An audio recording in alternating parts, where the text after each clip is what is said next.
All right, so I ordered the double D's today, and I got a cherry. Hey, I remember when Waffle House was like orange and brown.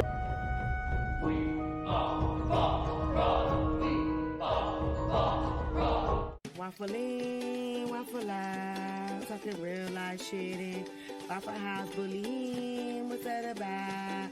We nerds out here figuring shit out. Here goes. Come on, give me the orange and brown Waffle House with the yellow and black sign. I'm good. I dated a chick from when I met her. After You met her at Waffle House? yeah, I met her at Waffle House. Did she work at Waffle House? She was the waitress at Waffle House. Did she have all her teeth? Yes. What? Oh, yeah. Hold on, let me tell the whole story. Yeah, probably. She was definitely you. Hold on. This is how it goes. This is how the whole story goes. We go to the Waffle House after the strip club one night. It's like 3, 4 o'clock in the morning. Okay. It's me and my friend. You know this friend. Okay. We're sitting across from each other. At the end of the night, we're all finishing. The waitress asked, "Is this on the same ticket?" I'm like, "No, sweetheart. It's a date. You better put it on the same ticket." My homeboy gets super homophobic. Like, "Oh my gosh, we are not gay." I'm like, "Dude, I promise you, later tonight, we're not going to become gay. It's going to be okay. This is just a joke." Yeah, I was like, nobody's ever just like all of a sudden like, "Well, you know what? Well, you know, like. Since no girl talked to us tonight, maybe we should hook up, bro." It's never happened. Or pissed off. When we were walking out the door, she's like, "Oh, I hope I see you next time." I'm like, "Fuck, next time? I'll just get your number." She said she gave me her phone number. We started hanging out, and this is probably the biggest gap in age I've ever had, like age range. She was like 19. Like 19, and I was like 30. She was new. I was like 35. My daughter was like 17. It was too close to her freaking age. Too close to age. And this is what sealed the deal, is after like 2 weeks of dating, I go to pick her up. There's like a school bus outside. She's wearing like some Uggs, and she's got like this teddy bear backpack type thing, like a purse thing. And I was like, what? Let me see your ID again. What's going on?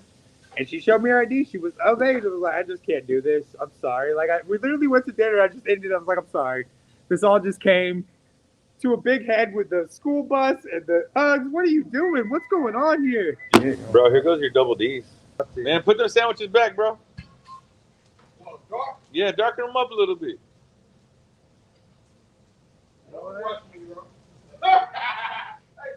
Hey, from one chef to another, bro. Why am I gonna lie to you? You for real?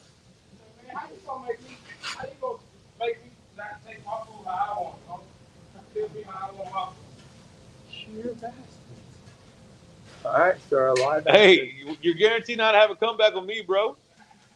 Yeah, you know, all my time. All right, let's check out these double D's. So we're gonna explain the double D's here to everybody. It's a giant hash brown layered with however many eggs you want. They said 2. I think that's why they call it double D's, and they're supposed to be. And they said, I mean, the way they had them was in a round, but I think you just have like regular D's. So double D's means you'd have like 2 eggs on one side and 2 eggs on the other. You know. I feel like that. I mean, I feel like that. They got the A cups over here. You know I feel like the secret menu was asking an awful lot of the chefs. Like, "Hey, okay, we need these 2 hash browns in a round, and I need 2 eggs cooked separately, so I can put them on each titty." Is that how we need to explain it and do it? Like, I don't know, bro. that sounds like a Richie order, didn't it, chef?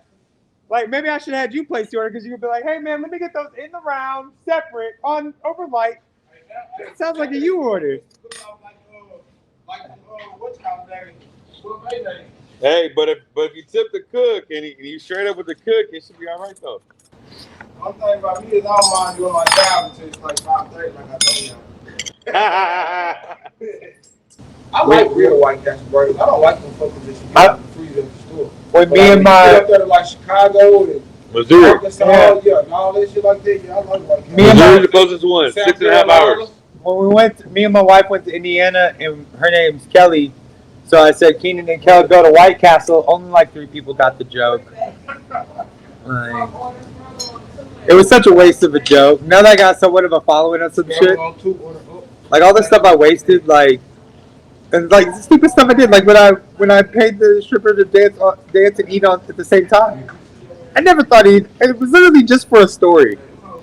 Like, I never thought anything like, "Oh, I'm going to be on Facebook one day and I can tell this story and everybody's going to think it's hilarious. Ha ha ha ha ha." No. My Wasn't that, dumbass. long story short, you like paid her to like eat a cheeseburger like sexy like as she's doing her striptease? Yes, sir. Some failed to get done in Dallas, Texas for years.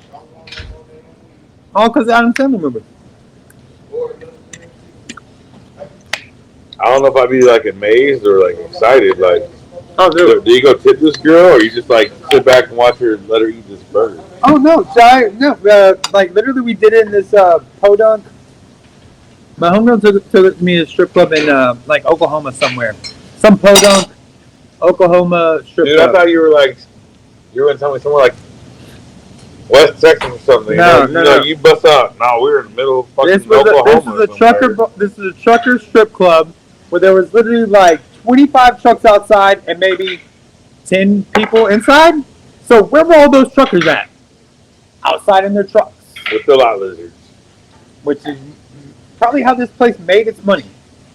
So when we walk in, my homegirl, and I tell this story the whole way up, like, hey, I've always tried to get this done. I've never been able to get it done. She looks at me, she's like, I'm going to get this done for you tonight. I'm like, you're the best ever. Let's do it. So we walk into this podunk-ass strip club, and she gets away. She's like, hey, we bring a dancer over?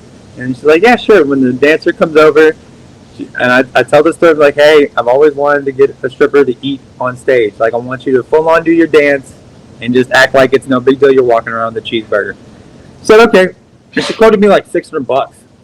I'm like, no, this isn't like some weird sexual thing. I'm not taking this home later to think about. Like, this is just a funny story. Like, I was thinking like maybe like $120 altogether, like with tip and like $60 down. No, they're like, I'll even go as high as $100 tipping. Like, I don't care. What'd you end up paying for this, bro?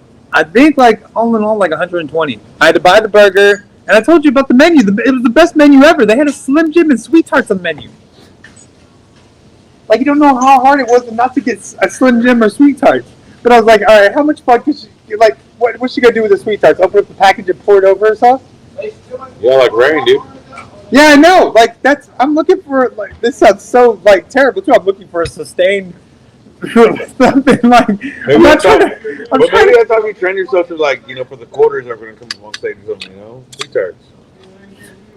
But, and I just told her the whole idea, and then it was great. There's like maybe 5-6 dudes sitting around the stage, and the girl walks out. The whole club is quiet, and they're looking at her, and you see a couple like, what the fuck's going on? Because you see like she going out there like it's no big deal, eating her fucking burger. I stand up and I start throwing like making it drizzle. See, I told you this, and then my homegirl got up and she started making it drizzle, and the whole club went crazy because my homegirl's throwing the money now.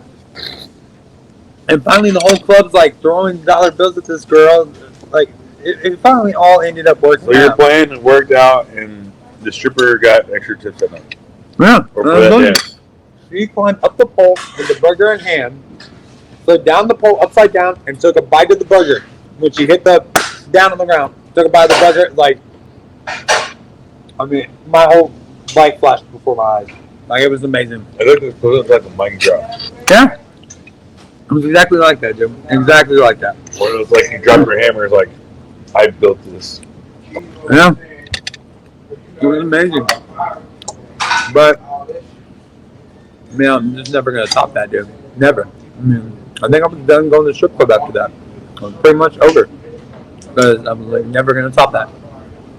Dude, we need to do that here in Dallas. Tell you about me passing out on the toilet at the strip club?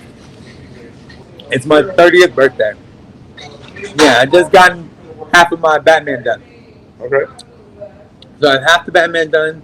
I'm taking some XOs. I'm drinking a lot. And I had a pretty decent birthday party. Spent a crap ton of money. And then it's, me and my homeboy leave. And, the party's ended. And it's like we eat at one of those, like, pit barbecue places right there. And we end up going to Ecstasy. And like up in the one of our like friends in the VIP find us, take us upstairs, and I start getting like these two, and he buys me a lap dance from these two Mexican strippers. One of them doesn't even speak English, and they started like dancing for me, and I started sweating profusely, dude. We're talking like rain sweat, and the poor girls are like, "Oh, you're so hot!" They're like rubbing ice on my head. I'm so hot, dude. So on fire hot. just burning up hot, so hot. And you know, I can just feel it's not going away. And when you get too drunk at the strip club, like when you're not feeling good and you need to wake up. What I did at the strip club was find some Coca-Cola. So I know where the guy with Coca-Cola at. He's at the other bathroom. Let me walk to the bathroom. I tell my homeboy, like, hey, I'm going to go to the bathroom. I'll talk to you in a few, dude. I leave. I go to the bathroom. The Coca-Cola guy's not by the bathroom. So I'm like, oh, shit. All right, let me just go to the bathroom then, because if I throw up, maybe I'll feel better then. So, of course, it's like at the strip club, it's like a line to the bathroom, like it's a bunch of ladies trying to get to the bathroom. But it's all dudes. And the stalls are all filled up, so we're sitting there waiting in line, and I know I'm trying to throw up. And one of the stalls has a big hole in the door. I'm like, yeah, once I get into the stall, I don't know what the hell's going to happen, so I'm not sitting in that one. I'm not sitting in the one with the big hole in the door. So I go in, I try to throw up. I couldn't throw up, so I end up just passed out on the toilet. I wake up in the stall with the hole in the door. How the hell does that happen? And I wake up to my homeboy, who I left hours ago. I wake up and like the club's closing. It's like 5:30 in the morning. And my first question was like, did you take a picture of me? Like, no, dude, I just woke up. I'm like, dude, what the fuck did you take a picture of me? I'm passed out. Could be Chris Farley on the toilet. And you don't take a picture of me? And then I realized, I'm like, dude, the question is, who the fuck picked me up? Because I don't remember it. That'd be a big Somebody had to dude, pick me up and move me from stall to stall. And what were you doing in that bathroom that you couldn't be seen? And how do you know I'm pretty sure I locked the stall. I'm almost positive because I knew I made the decision not to go in the stall with a hole in the door because I was going to throw up. So I would lock the stall. I mean, it's CSI Miami going on in that bitch. And and he didn't take a picture of it. There's just no. You said CSI Miami, I'm thinking CSI Dallas. Like, that's some shit that happened in Dallas. I was looking for the Coca-Cola guy, dude. So that's why I was. But I remember all that vividly. Because literally, we went to the strip club, and because the first club closed, we ate our food, we got to the strip club at like 2:33 in the morning. I wake up when Ecstasy is closing at 5 a.m. So I was gone for 2 hours.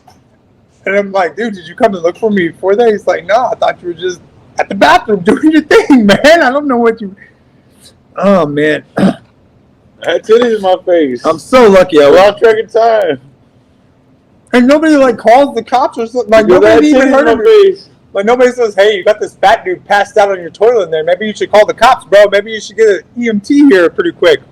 Hey, this guy's Chris Farley in the toilet on his dude. Pulling an Elvis. Motherfucker. My dude, I'm so messed up. Hey, so here I'm gonna ask you the question that everybody wants to know: were your pants up or were they down? Everything was up. Everything was regular. If it did happen, I don't remember it, so I'm gonna let that go. Anything bad happen, well, I'm gonna treat it like it. Whoever took advantage of you, if they took advantage of you, well, they got away with it. You right?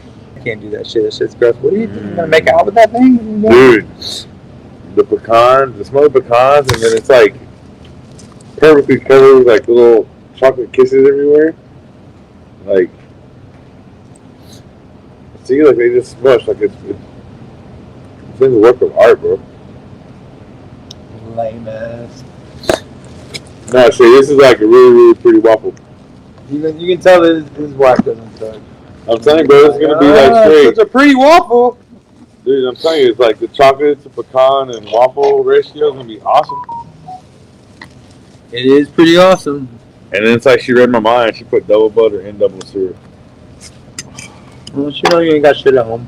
Well, I didn't mean it like you ain't got shit at home, but you gotta make sure you got butter and syrup. Oh yeah. You're impressed by just having a waffle. She's like, I better make sure this motherfucker has butter and syrup, or he's probably screwed at the house. Yeah, I didn't put I didn't put at Waffle House on the video at the moment. Like I just